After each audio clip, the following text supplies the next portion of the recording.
Hello बच्चों, क्या हाल चाल, कैसे हैं आप सब लोग। एक बार आपका स्वागत है एकदम फिर से अभ्यास वीकली क्वेश्चन प्रैक्टिस सीरीज में, जहां पे मैं सागर वर्जातिया आपको समझा रहा हूँगा इनऑर्गेनिक केमिस्ट्री के कुछ इम्पोर्ट सारे ही चैप्टर्स। और आज का जो चैप्टर है वो है D and F block elements. बिना टाइम वेस्ट किए शुरुआत करते हैं। क्वेश्चन प्रैक्टिस है। देखिए, क्वेश्चन है इलेक्ट्रॉनिक कॉन्फ़िगरेशन फॉर नियोडायमीनियम। और इसका एटॉमिक नंबर दे दिया 60।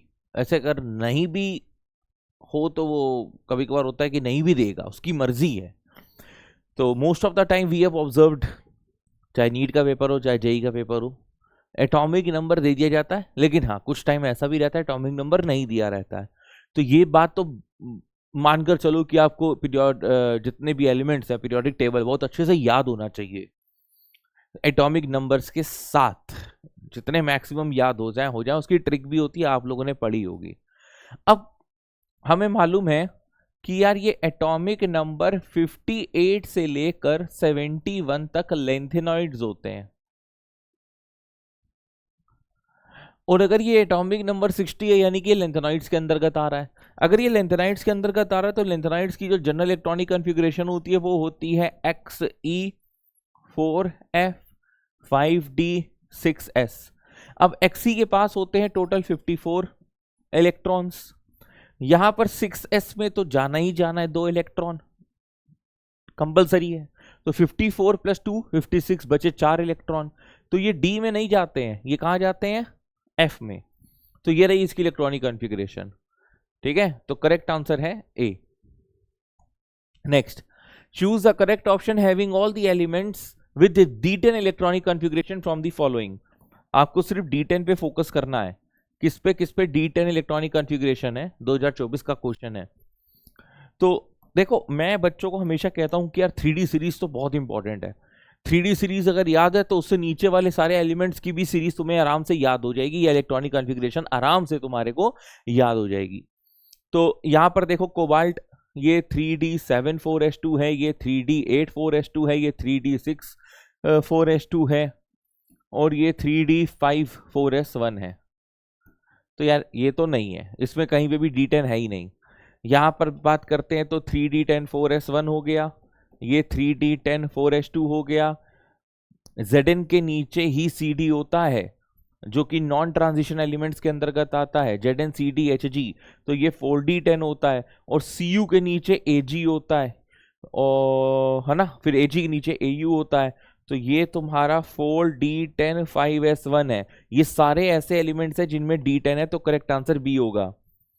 फिर यहाँ पे देखो D8, D6, D5 आ रहा है, यहाँ पर फिर से D5, D6 आ रहा है, तो कोई भी ऑप्शन और सुटेबल है नहीं। नेक्स्ट क्वेश्चन पे आते हैं। फिर से इलेक्ट्रॉनिक कॉन्फ़िगरेशन से रिलेटेड है, लेकिन अब आयनिक रूप में है।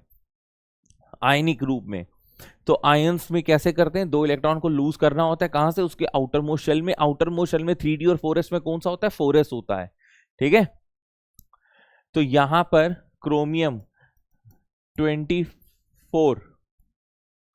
अरे यार, क्रोमियम जो है वो है 24, जो कि है 3D5,4s1। तो ये Cr2+ क्या हो जाएगा, 3D4 हो जाएगा। तो 3D4 यहां पर किधर दिख रहा है, 3 पे दिख रहा है। अब A का 3 किधर है, A का 3 केवल बी ऑप्शन में है। तो ऑप्शंस चेक कर लिया करो, कभी कभार सिर्फ एक से ही काम बन जाएगा, जब ज्यादा जबरदस्ती आगे जाने की जरूरत ही नहीं है। फिर भी मन में आए तो भैया आगे बढ़ जाओ। भैया Mn होता है 25 मतलब 3D5,4s2। अब Mn+ की बात कर रहा है तो ये हो जाएगा 3D5,4s1। तो 3D5,4s1 समझ रहे हो, ये कहाँ लिखा है, बी में। तो देखो बी का 4 है, उसी तरीके से आगे कंटिन्यू रहेगा। Next, the set contains the atomic numbers of only transition elements JEE 2020। मतलब यहां पर आपसे इस बात की लड़ाई कर रहा है कि आपको इतना पता है कि ट्रांजिशन एलिमेंट्स कहां से कहां तक लाई करते हैं। तो देखो 3D सीरीज जो होती है, अगर इतना भी अंदाजा है ना आपको कि 3D सीरीज तुम्हारी चालू होती है 21 से स्कैंडियम से, और खत्म होती है तुम्हारी 30 एटॉमिक नंबर विद जिंक, इससे बहुत बड़ा सहारा हो जाएगा। यानी कि 21 से नीचे तो नहीं होगा। अब 21 से नीचे ये 2 दिख रही हैं तो हटाओ, ठीक है। अच्छा अभी मैंने तुमको लेंथेनाइड्स की बताई थी, लेंथेनाइड्स की होती है बेटा 58 से 71। तो 58 से 71 के बीच में अगर कोई है, जैसे ये देखो ये है, तो ये भी हटाओ, खत्म करो, ये देखो खत्म करो इसको भी, ज्यादा ज्यादा जाना ही नहीं है। अब देखो 21 हाँ है, 25 हाँ है, क्या 42 हो सकता है? हाँ बिल्कुल होगा, क्योंकि हम लोग यहाँ पर 4D सीरीज भी तो लिखेंगे, और 72 भी मुमकिन है कहाँ पे? 5D सीरीज में, जब लेंथेनाइड्स के आगे लिखते हैं हम लोग। तो करेक्ट ऑप्शन बी।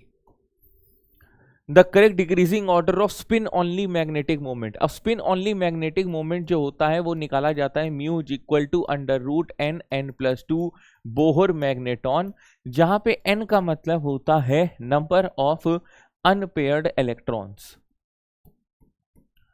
अब किसके किसके निकालने हैं आपको दिया हुआ है। अगर आप Cu+ की बात करते हो तो Cu क्या होता है ये बताओ। Cu क्या होता है? Cu होता है 29 which is nothing but 3d10 4s1। तो ये हो जाएगा 3d10। 3d10 मतलब डायमैग्नेटिक μ0। लेकिन अगर मैं Cu2+ की बात करता हूं तो एक और इलेक्ट्रॉन निकाल दूंगा 3d9। अब 3d9 का मतलब आप समझो कि एक अनपेयर्ड इलेक्ट्रॉन है। ये देखो 1 2 3 4 5 6 7 8 9। भरने का तरीका गलत है, मतलब पहले हुंड्स रूल फॉलो करेंगे, सबको हाफ फिल करेंगे, उसके बाद पेयरिंग करेंगे, ठीक है। वो मैंने जल्दबाजी में कर दिया। तो यहाँ पर म्यू कितना आ जाएगा? 1.73 बोर मैग्नेटॉन। अच्छा ये मैंने इतनी जल्दी कैसे निकाल दिया? फॉर्मूले में तो रखा नहीं। देख मैंने ऐसे गणित निकाली है कि जितने नंबर ऑफ अनपेयर्ड इलेक्ट्रॉन हो उसके पॉइंट के बाद 7.3 या 8.3 ऐसे लिख दो, आंसर हमेशा सही होगा, है ना। फिर नेक्स्ट आता है Cr2+। तो Cr होता है तुम्हारा 24 होता है तुम्हारा 3d5 4s1। तो तुम्हारे को Cr2+ के बारे में कहना चाह रहा है।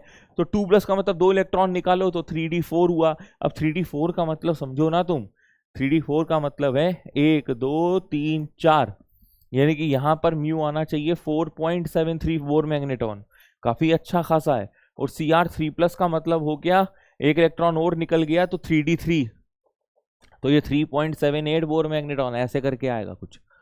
डिक्रीजिंग ऑर्डर तो सबसे ज्यादा है Cr2+ का, फिर Cr3+ का, ये देखो, उसके बाद Cu2+ का, फिर Cu+ का।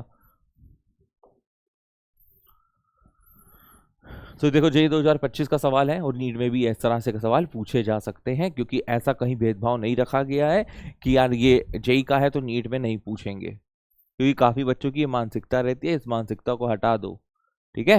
ये मानसिकता गलत है तुम्हारी कि ये तो जेई का PYQ है, हम नीट के स्टूडेंट हैं तो हम ये नहीं करेंगे। नहीं करते हो तो ना करो। As a teacher I want to guide you, I want to motivate you to please solve JEE Mains questions as much as possible in all the subjects. अब ये ना कहना सर बायो के कहां से ले आए है ना। तुम लोग के डाउट्स भी तो बड़े खतरनाक होते हैं कि सर बाकी तो ठीक है कि फिजिक्स केमिस्ट्री तो लगा लेंगे जेई PYQ से, लेकिन सर ये बायो के PYQs कहाँ से लाए वो नीट का ही कर लेना। पर सर ये तो फिर अनफेयर हो जाएगा, 2 की प्रिपरेशन ज्यादा अच्छी हो जाएगी और फिर 1 की प्रिपरेशन बेकार हो जाएगी समझो। Pair of transition metal ions having the same number of unpaired electrons. तो जिस तरह से क्वेश्चन अभी पहले किया था हम लोगों ने, सिमिलर पैटर्न पे कर रहेंगे। तो यहां पर जैसे देखो शक्ति वक्र मन फी को नी कु जन, ठीक है। ये 21 ये 22 ये 23 ये 24 ये 25 ये 26 ये 27 28 29 30। अपने को सबसे पहले विनीडियम की बात कर रहा है, ये था 3d3 4s2। लेकिन V2+ के बारे में अगर बात कर रहे हो तो ये 3d3 हो जाएगा। फिर CO2+ एक्चुअल में होता है 3d7 4s2। अब तुम अगर CO2+ की बात कर रहे हो तो ये 3d7 हो जाएगा। अब नंबर ऑफ अनपेयर्ड इलेक्ट्रॉन कैसे निकलते हैं?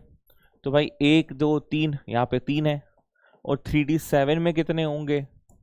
तो 1 2 3 4 5 6 7, यहाँ पे भी नंबर ऑफ अनपेयर्ड इलेक्ट्रॉन 3 है, यानी कि दोनों सेम है। अब Ti2+ के बारे में अगर बात करता हूं तो ये 3d2 आएगा, तो यहाँ पे 2 अनपेयर्ड इलेक्ट्रॉन है, ये 3 है, तो ये नहीं हो सकता। Fe3+ में 3d5 होगा और इसमें Cr2+ में 3 होगा, तो यानी कि यहाँ 4 अनपेयर, 3d5, हाँ ये 5 अनपेयर्ड, ये 3 अनपेयर्ड, ये भी नहीं होगा।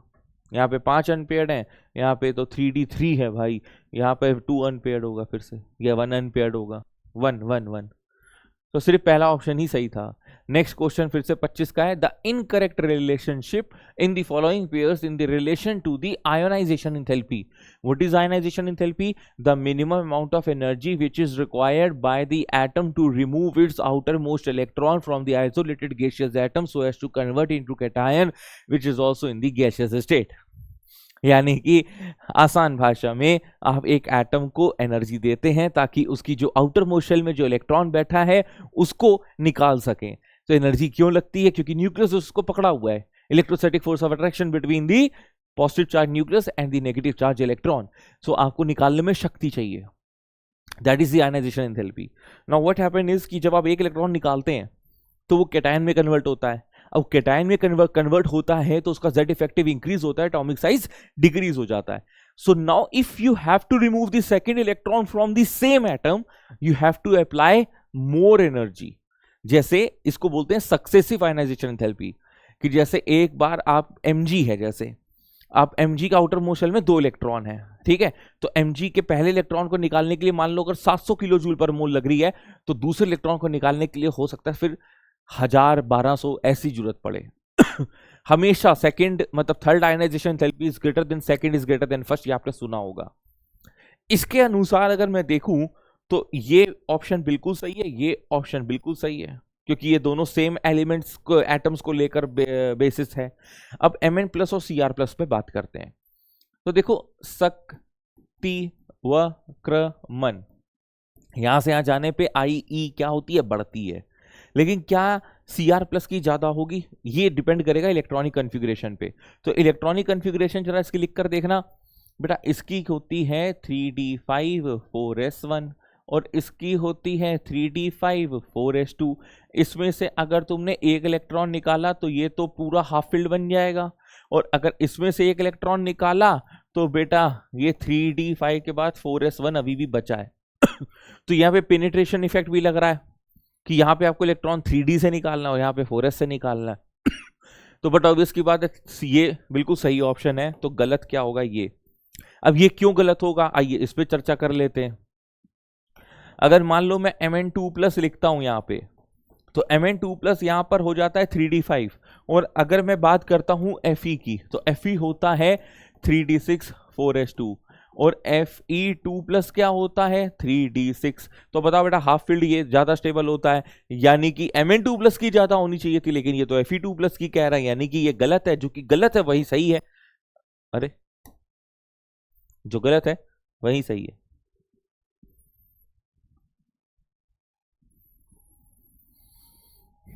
समझे?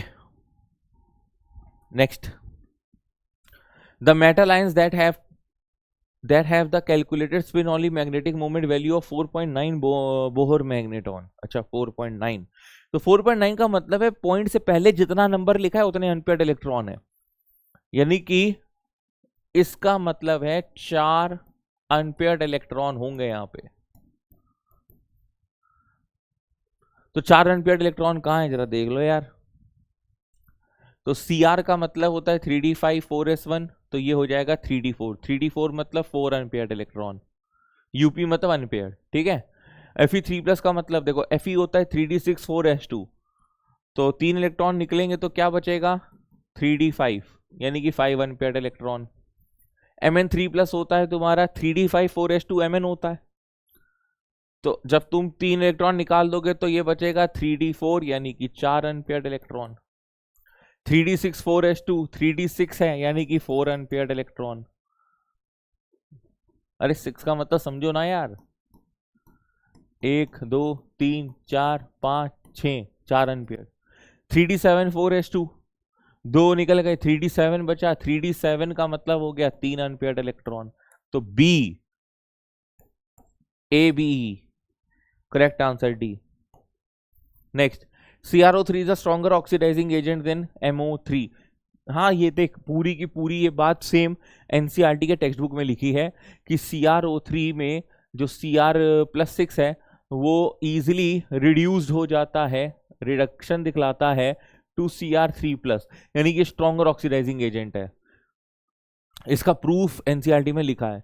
तो Cr3 is more stable then, नहीं ये गलत है। अगर स्टेबल होता तो वो Cr3+ में जाता ही ना, यानी कि ये सही है और ये गलत है। अब ऐसा स्टेटमेंट कहाँ लिखा है? ऐसा स्टेटमेंट बी में लिखा है। नेक्स्ट आते हैं, the spin only magnetic moment value of Mn+ ion. अब Mn+ आयन में n क्या है हमें नहीं पता, वो 1 भी हो सकता है 2 भी हो सकता है। Formed from this that has the least enthalpy of atomization. Enthalpy of atomization किस पर डिपेंड करती है? It is directly proportional to the unpaired electrons. जितने ज्यादा अनपेयर्ड इलेक्ट्रॉन होते हैं उतनी ज्यादा इंथैल्पी ऑफ एटमाइजेशन होती है। Here n is equal to the number of diamagnetic complex among। तो पहले n क्या है, 1 है कि 2 है कि 3 है, वो तुम्हें कैसे पता चलेगा? आपको 1 2 3 4 ऑप्शन दिए हैं, पहले इन ऑप्शंस को सॉल्व करिए और ये देखिए इनमें से कौन डायमैग्नेटिक है कौन पैरामैग्नेटिक है। तो हमने पहला देखा NiCl4 2-, भाई ये 2+ है ना, तो ये ऊपर 2- आएगा। तो x इज इक्वल टू क्या आया? +2, यानी कि Ni क्या है? 2+। Ni2+ का मतलब है 3d8। 3d8 का मतलब 3d8 4s2 था ना, तो 2 चले गए। 3d8 का मतलब 1 2 3 4 5 6 7 8, और ये 2 अनपेयर्ड इलेक्ट्रॉन बच रहे हैं। Cl एक वीक फील्ड लिगेंड है तो ये पेयरिंग करेगा भी नहीं। तो ये हो गया तुम्हारा पैरामैग्नेटिक स्पीसीज। तो पहले हम क्या जज कर रहे हैं? हम ये जज कर रहे हैं कौन पैरा है कौन डाया है। नेक्स्ट देखो क्या लिखा है, कॉम्प्लेक्स Zn। अच्छा क्वेश्चन है, खूबसूरत, बढ़िया, एकदम बेहतरीन। और ये आ जाएगा 2+ ऊपर, तो Zn2+ का मतलब आप समझो हो गया 3d10। और अब ये ऑलरेडी फुलफिल्ड है तो ये हो जाएगा तुम्हारा डायमैग्नेटिक। नेक्स्ट MnCn6, और इसके ऊपर आ जाएगा 3-, तो x - 6 is equal to -3, x equal to +3। अब Mn+3 में कैसे होगा बताओ? Mn जो है 3+ में होगा, 3d5 4s2 होता है, 3 इलेक्ट्रॉन निकालोगे तो 3d4 हो जाएगा।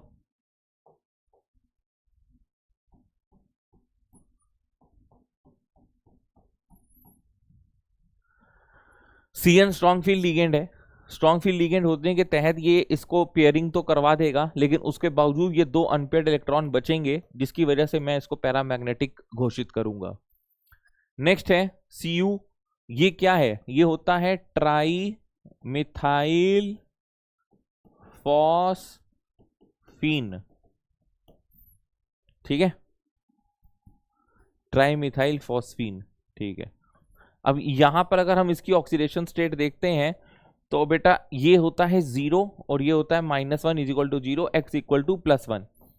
अब Cu+1 का मतलब समझो 3d10, यानी कि एक ये भी डायमैग्नेटिक है, तो टोटल 2 डायमैग्नेटिक है। नंबर ऑफ डायमैग्नेटिक कॉम्प्लेक्स कितने आ रहे हैं? 2 आ रहे हैं, यानी कि M की यहां पर क्या स्टेट होगी? 2+। अब M2+ में केवल Zn2+ है जो 3d10 है, और 3d10 होने से यहां पर इसकी इंथैल्पी ऑफ एटमाइजेशन लोवेस्ट होगी। सर ये क्यों नहीं है ये कॉपर वाला? क्योंकि वो +1 स्टेट में है, हमें 2+ स्टेट में देखा किसकी लीस्ट इंथैल्पी ऑफ एटमाइजेशन है, तो ये है बेटा तुम्हारा लीस्ट इंथैल्पी। आप समझ रहे हो ना? अगर ये बाउंडेशन ना दिया होता Mn+ वाला तो शायद फिर Cu+ और Zn2+ में क्लैश होता, लेकिन उसने Mn2+ दे दिया है, तो लीस्ट इंथैल्पी ऑफ एटमाइजेशन केवल यहां पर इसी के लिए है। किसके लिए? Zn के लिए। 10 minute form from this is,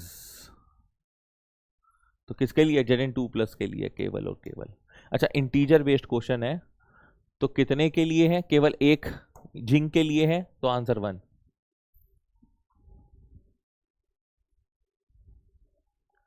least enthalpy of atomization, okay, तो इसका स्पिन मैग्नेटिक मोमेंट नंबर क्या आएगा? 0 आएगा। मुझे लगा कि इन 4 में से कितने आयंस हैं जिनकी लीस्ट इंथैल्पी ऑफ एटमाइजेशन आ रही है, तो लीस्ट इंथैल्पी ऑफ एटमाइजेशन इसकी आ रही है। और अब अगर मैं देखूं इसे तो ये डायमैग्नेटिक है, इसका म्यू तो 0 है, तो इसका spin only magnetic moment value क्या आएगा? 0 आएगा।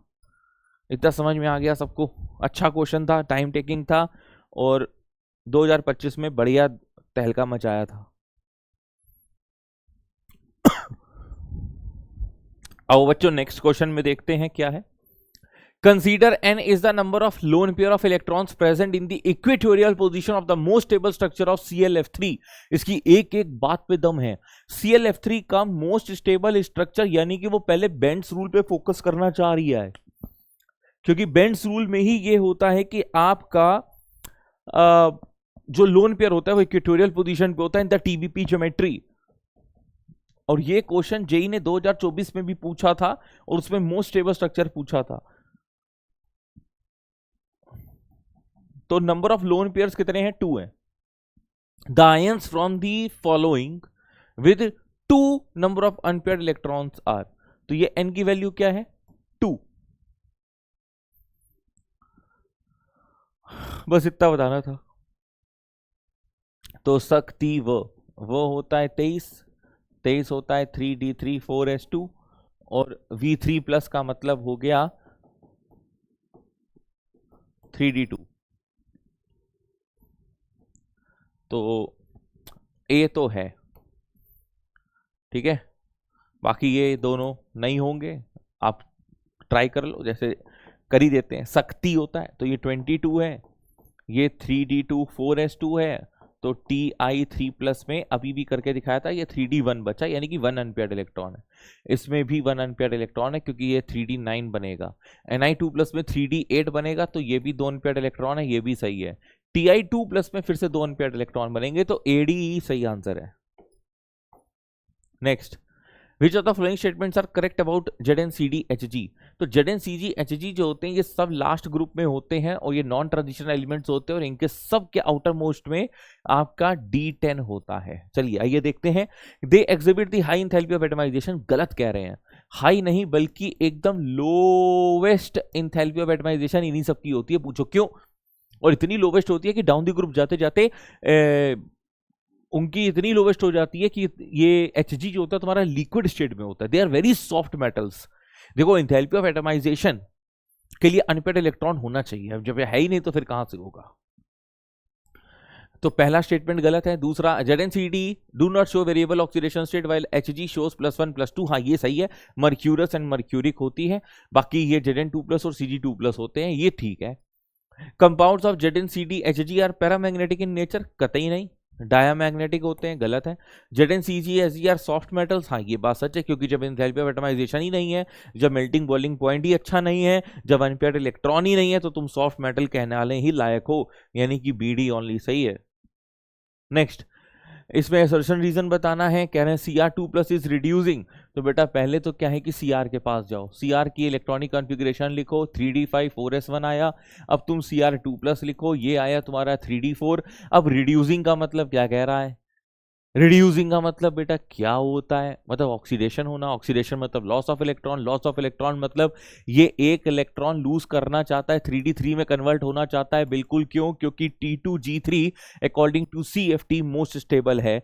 और ये NCERT की लाइन है, ये NCERT का इंटेक्स्ट का सॉल्व्ड क्वेश्चन है। तो ये स्टेटमेंट बिल्कुल सही है। जबकि Mn3+ की अगर मैं बात करूं, दोनों D4 कॉन्फ़िगरेशन होते हैं। Mn3+ की मैं बात करूं 3d5 4s2 होता है, तो ये 3d4 आएगा। लेकिन अब ये इलेक्ट्रॉन लूज नहीं करना चाहता, ये इलेक्ट्रॉन गेन करना चाहता है। देखो ऑक्सीडाइजिंग नेचर लिखा है। ऑक्सीडाइजिंग का मतलब इलेक्ट्रॉन रिडक्शन दिखला रहा है, इलेक्ट्रॉन गेन करेगा। हाँ बिल्कुल करेगा इलेक्ट्रॉन गेन। क्यों? क्योंकि ऐसा करने से ये 3d5 बन रहा है, तो ये भी बात सच कह रहा है। तो extra stability to half filled electronic configuration is observed than incompletely filled. हाँ ये बात भी सच है और ये इसको प्रूफ भी कर रहा है। तो करेक्ट आंसर ए है कि both A and R are true and R is the correct explanation of A, क्योंकि हम जो भी बातें कर रहे हैं with respect to the stable electronic configuration ही कर रहे हैं। Next, the element which shows the only one oxidation state other than its elemental form. तो बेटा ये 3D सीरीज में केवल स्कैंडियम होता है, SC के पास केवल 3+ होता है। अदरवाइज बाकी सब लोग कॉमन ऑक्सीडेशन स्टेट +2 का शो करते हैं, उसके बाद भी कुछ और शो करते हैं। वेरिएबल ऑक्सीडेशन स्टेट शो करना D ब्लॉक एलिमेंट्स की एक विशेषता है, लेकिन इससे विमुख होता है स्कैंडियम। क्योंकि इसके पास केवल 3d14s2 होता है, तो जब 2 इलेक्ट्रॉन निकालने जाते हो तो 3d वाला भी निकल लेता है, इसलिए +3 oxidation state is the only oxidation state in this scandium, thus it does not show variable oxidation state. Next question है, the first row transition metal in its +2 oxidation state has a spin only magnetic moment of 3.86, यानी कि +2 oxidation state में यहां पर 3 unpaired electron किसके दिखाई दे रहे हैं? तो 3d5 यहां पर 3d6 यानी कि ये 5 अनपेयर्ड है, ये 4 अनपेयर्ड है, ये 3d2 है यानी कि 2 अनपेयर्ड है, ये 3d3 है यानी कि 3 अनपेयर्ड है। करेक्ट आंसर क्या है? डी है। बस ऐसी स्पीड रखनी है तुम लोगों को, झटाझट सॉल्व करना है, ठीक है। Next, the first transition series metal M, first transition series element है, अच्छा ठीक है, 3d सीरीज का, has the highest enthalpy of atomization, ये होती है वनेडियम की, और ये डेटा बेस्ड क्वेश्चन है, या एंथैल्पी ऑफ एटमाइजेशन पढ़ते हुए बच्चा अक्सर यही याद करता है कि जिसके पास ज्यादा अनपेयर्ड इलेक्ट्रॉन है उसी की मेल्टिंग पॉइंट बॉइलिंग पॉइंट ज्यादा होगी और उसी की एंथैल्पी ऑफ एटमाइजेशन ज्यादा होगी। ये बच्चा गलती करता है, तो उसके हिसाब से Mn या Cr बच्चे के दिमाग में रहता है। लेकिन बेटा एक बात सुनना, जाकर एनसीईआरटी खोलो, उसमें डेटा देखो, बुक में लिखा है कि वेनेडियम का 500 कुछ लमसम होता है, तो वेनेडियम की हाईएस्ट एंथैल्पी ऑफ एटमाइजेशन है। अब one of its aquated ion exists in green color. The nature of the oxide formed by the above Mn+. तो देखो भाई ऐसा है कि V3+ जो होता है वो ग्रीन कलर का रहता है ना, तो V2O3 इसका ऑक्साइड होगा। V2O3 oxide, the nature of the oxide form by the above, okay एक मिनट, V2O3 है, तो ये V2O3 तो चलो बेसिक नेचर का है ना, हाँ तो बस यही तो पूछ रहा है हमसे, ओके डन है, फिर खत्म करो। डी ब्लॉक एलिमेंट्स में ये रहता है कि +1 से +3 तक बेसिक है, +4 तुम्हारी एम्फोटेरिक है, +5 से +7 तुम्हारी एसिडिक होती है। इसमें 1-2 एक्सेप्शन है, वो क्या है कमेंट बॉक्स में बताना। नेक्स्ट देखो, मेथड्स ऑफ प्रिपरेशन से रिलेटेड है कि K2Cr2O7 की रिएक्शन जब हम KOH के साथ कराते हैं तो हमें क्या मिलता है? पहले K2CrO4, है ना, यही तो मिलता है, और फिर हम H2SO4 के साथ कराते हैं तो हमें क्या मिलता है? फिर से हमें K2Cr2O7 मिल जाता है, तो बड़ा इजी था A. Next, preparation of potassium permanganate from the pyrolusite, ये MnO2 होता है pyrolusite, involves are 2 steps in which one step is the reaction with KOH and KNO3 to produce, तो ये सीधा सीधा है, इट विल प्रोड्यूस K2MnO4। याद है ये रिएक्शन आप लोगों को, साथ में KNO2 + H2O देता है। Next, which of the following oxidation reactions are carried out by both K2Cr2O7 and KMnO4? देखो इन दोनों को ही स्ट्रॉन्ग ऑक्सीडाइजिंग एजेंट्स माना जाता है। एसिडिक बेसिक मीडियम का और न्यूट्रल मीडियम का लोचा रहता है KMnO4 में, बट K2Cr2O7 में हम लोग ने एनसीईआरटी में एसिडिक मीडियम का ही पढ़ा है, तो एसिडिक मीडियम को ही लेकर वो बात कर रहा है। तो I- से I2 दोनों करते हैं, Fe2+ से Fe3+ दोनों करते हैं, H2S से S दोनों करते हैं, लेकिन ये दोनों नहीं करते हैं, ये एल्कलाइन KMnO4 करता है, ये नहीं करते, और ये भी नहीं करते हैं, K2Cr2O7 ये भी नहीं करता है, तो ABC तक तो दोनों का कॉमन है और ये बहुत अच्छा क्वेश्चन है। The molar mass of the water insoluble product from the fusion of the chromitor FeC2O4 with Na2CO3 in the presence of O2, समझ रहे हो क्या मिल रहा है? ये Na2CrO4, अरे ये पोटेशियम डाइक्रोमेट वाली प्रिपरेशन है भाई, Na2CrO4 मिलता है प्लस Fe2O3 मिलता है, तो ये होता है तुम्हारा वाटर इनसॉल्युबल प्रोडक्ट। इसकी निकालो एटॉमिक, इसकी मॉलिक्यूलर मास निकालो, तो 2 × 56 + 3 × 16, तो ये 2 × 56 करो प्लस 3 × 16 करो, ये आ रही है 160। Next, the amphoteric oxide among V2O3, V2O4, V2O5 upon reaction with the alkali leads to the formation of an oxide anion, the oxidation state of vanadium in oxide anion is this। तो देखो इसमें इसकी oxidation state +3 है, इसमें इसकी +4 है, इसमें इसकी +5 है। एम्फोटेरिक ऑक्साइड्स के बारे में बता रहा हूं, एक बार फिर से सुनना। +1 डी ब्लॉक एलिमेंट्स में +1 से +3 बेसिक है, +4 एम्फोटेरिक है, +5 से +7 एसिडिक है। एक्सेप्ट ये V5+, ये तुम्हारा एम्फोटेरिक होता है, ठीक है। अब ये अगर एम्फोटेरिक है, ये अगर तुम्हारा V2O5 एम्फोटेरिक है, तो इसका एल्कलाइन मीडियम में जो ऑक्साइड आयन बन रहा है वो बनता है VO43-। ये इंफॉर्मेशन पता है कहां मिलेगी? जब तुम एनसीईआरटी में potassium dichromate compounds and compounds of D block elements में जाओगे, उससे ऊपर एक पैराग्राफ है, 2-3 पैराग्राफ है, oxo and oxo anions of D blocks. उस पे 3 पैराग्राफ हैं भाई, तीनों पैराग्राफ में ये इस तरह के क्वेश्चंस लपालप छुपे हुए हैं। इसमें वेरिडियम के ऑक्सीडेशन स्टेट पूछ रहा है +5। NaCl रिएक्ट करता है H2SO4 और K2Cr2O7 से to give reddish brown fumes, ये होता है CrO2Cl2। इसको बोलते हैं क्रोमिल क्लोराइड टेस्ट। ये Cl के लिए होता है, ये सॉल्ट एनालिसिस में भी है, डी ब्लॉक एलिमेंट्स में भी है। Which reacts with the NaOH to give the yellow solution of Na2CrO4। Correct answer A. KMnO4 decompose करता है और देता है क्या? K2MnO4 and MnO2। ये डिकम्पोजिशन तो हमेशा याद रखना, बहुत इंपॉर्टेंट है, अक्सर पूछा जाता है। नेक्स्ट, एल्कलाइन मीडियम में MnO4- I- को IO3- यानी कि आयोडेट आयन में कन्वर्ट करता है। ऑरेंज कलर K2Cr2O7 का, जहां पे D0 है यहां पर भी D0 है, तो DD ट्रांजिशन तो पॉसिबल नहीं है, लेकिन यहां पे क्या होता है? Ligand to metal charge transfer होता है, यानी कि correct answer A. Next, identify the correct statements from the below. Chromate ion यानी कि CrO4 2-, ये वैसे तो क्या रहता है? टेट्राहेड्रल, लेकिन ये स्क्वायर पिलर लिखा है तो गलत है। Dichromates are generally prepared from the chromates, हाँ ये बात तो सच है। और ग्रीन मैग्नेट इज डायमैग्नेटिक, जब खुद कह रहे हो कि ये ग्रीन कलर का है तो डायमैग्नेटिक कैसे होगा? पैरामैग्नेटिक होगा ना। The green colour KMnO4 disproportionates in a neutral और acidic medium to give permanganate. क्या ये बात सच है? बिल्कुल सच है। With increasing oxidation number of transition metal, the ionic character of the oxide decreases। सही है, तो A नहीं, BD सही है। Next, Mn27 is a green oil at room temperature। जो मैं पैराग्राफ बताया था ना ऑक्सो एनायंस वाला, उसमें ये लिखा है। V2O4 जो होता है वो एसिड्स में रिएक्ट करके VO2+ देता है, तो ये भी गलत हो गया, केवल ये देता है। CrO is a basic oxide, सही है। V2O5 does not react with acid, गलत है, क्योंकि V2O5 एम्फोटेरिक है, एसिड के साथ भी और बेस के साथ, दोनों के साथ रिएक्ट करता है। तो A and C are the right. Oh my God, so that's the and.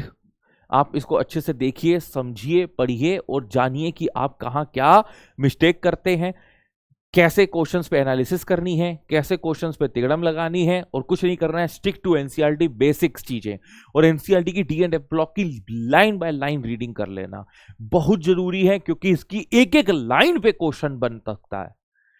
चलो बच्चों, tata bye bye, take care, मिलते हैं नेक्स्ट चैप्टर में।